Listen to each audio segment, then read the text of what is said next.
హైదరాబాద్లో మరోసారి డ్రగ్స్ కలకలం రేపాయి. నగరంలోని పలు పబ్బుల్లో నార్కోటిక్స్ పోలీసులు ఆదివారం రాత్రి సోదాలు చేశారు. జూబ్లీహిల్స్లోని జోరా పబ్లో తనిఖీలు చేయగా నలుగురికి డ్రగ్స్ పాజిటివ్ వచ్చింది. దుర్గం చెరువులోని ఆలివ్ బిస్ట్రో పబ్లో కూడా సోదాలు చేయగా మొత్తం 11 మంది డ్రగ్స్ సేవించినట్లు గుర్తించారు. డ్రగ్స్ తీసుకున్న వారిని అదుపులోకి తీసుకున్న పోలీసులు విచారిస్తున్నారు. జోరా పబ్ పై నార్కోటిక్స్ దాడులు.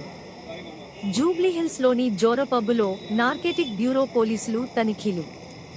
పబ్బులోని ఓ ఈవెంట్లో పాల్గొన్న వారికి పరీక్షలు నిర్వహించిన పోలీసులు. పరీక్షల్లో 11 మంది డ్రగ్స్ తీసుకున్నట్టు వారికి పాజిటివ్గా తేలడంతో అదుపులోకి తీసుకున్న పోలీసులు